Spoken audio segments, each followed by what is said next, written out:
Ssentamu kutegeezezzaako nti yabaddeko yali ku mutimbagano olwaleero yabaddeko mu bitundu eby'embaale ku mupiira eyo ebifaananyi ne bivaayo biyitirivu nnyo ng'ali munnamungi w'omuntu eyagenze maaso n'okuba nti yamukuŋŋaaniddeko nnyo bitundu eby'embaale eyo Kyagulanyi Robert Ssentamu gyabadde ng'ajuguma ebifaananyi ne bivaayo ne bisaanikira omutimbagano ng'ali eyo naye n'akatambi akalala akabadde katambula ennyo ku mitimbagano ke katambi akavudde e Namugongo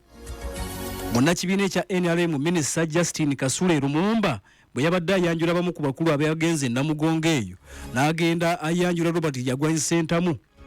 mu katambi kano akatambuziddwa ennyo olwayogedde erinnya Robert Kyagulanyi Ssentamu enduulu n'esaanikira ababadde e Namugongo bonna kifuna ekikyankalana and immediately enkuba n'etonnyerawo olwayogedde erinnya Kyagulanyi enkuba n'ekola ki n'etonnya kati abagizi ba Robert Kyagulanyi Ssentamu nga bo bamanyi mu kujanjawaza ne bagamba mubirabye olumwogeddeko enduulu n'esaanikira Namugongo ate olwamaze bw'ati okumwanjula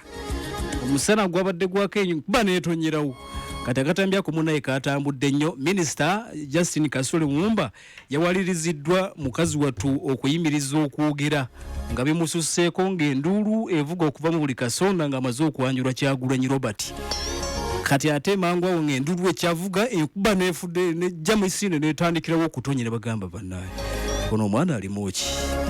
kati akatambi aka Kyagulanyi nga bamukubira enduulu eroleekereeke n'enkuba okutonya immediately nga bakamwanjula katambudde nnyo emitimbagano abaana ba Nuupu bakatambuza okufa obufi bagaliza akaseera kalungi n'okusigala nga muwuliriza. Assalamu alaikum wa rahmatullahi wa barakatuh.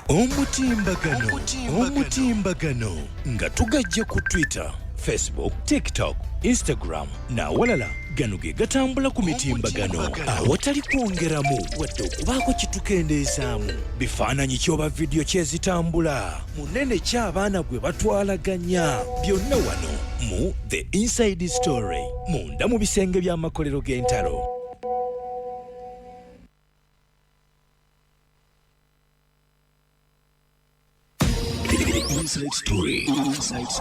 The Inside Story ebadde kutusibwako MTN tandika na kufuna simu card okoleze